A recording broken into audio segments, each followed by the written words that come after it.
আসসালামু আলাইকুম প্রিয় বন্ধুরা।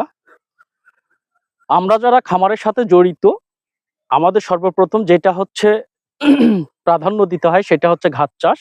আর আপনারা যারা নতুনভাবে খামার করতে চাচ্ছেন বা খামারের জন্য খুব আগ্রহী বা আপনাদের পশুপালন খুবই ভালো লাগে, আপনাকে আমি বলবো আপনার খামার শুরু করার আগে ঘাস চাষ করার গুরুত্বপূর্ণ যে বিষয়গুলো এইগুলো আয়ত্ত করেন। ঘাস চাষ সম্পর্কে আপনি ধারণা নেন, কিভাবে আপনার সর্বোচ্চ প্রোডাকশন নিয়ে আসতে হবে। এবং দেখা যাচ্ছে যে আমাদের বাংলাদেশে প্রায় অনেকগুলো হাইব্রিড জাতের ঘাস আছে। এর মধ্যে হচ্ছে নেপিয়ার, এটা হচ্ছে বাংলাদেশের 64 জেলায় মোটামুটি খুব ভালো একটি ফলন আসে। এরপরে সরগম সুদান আছে, জারা আছে, পাকচন অন আছে।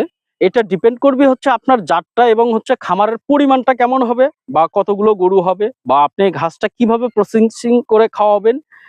যদি মেশিনের মাধ্যমে খাওয়ান তাহলে সবসময় আপনি উন্নত জাতের যে ঘাসগুলো আছে সেইগুলো চাষ করবেন। এখানে হচ্ছে নেপিয়ার, এটা আপনারা 2টা-4টা গরুর জন্য জমি থেকে কেটে নিয়ে যায় আপনারা হাতে কাঁচির সাহায্যে ওকে খুব সুন্দরভাবে খাবার দিতে পারবেন। আর দ্বিতীয়ত হচ্ছে জারা অথবা পাকচন অন, এগুলো অনেক মোটা। এগুলোর ক্ষেত্রে হবে আপনার মেশিনের প্রয়োজন হয়। এই জন্য আপনারা আগে ঘাস চাষ করতে শিখুন, এরপরে হচ্ছে খামার পরিচালনা করুন।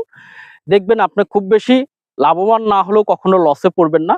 এই জন্য আগে ঘাস পরে খামার। তো অবশ্যই আজকের ভিডিওটাতে যদি আপনার কাজে আসে, লাইক শেয়ার কমেন্ট করে পাশে থাকবেন। আসসালামু আলাইকুম।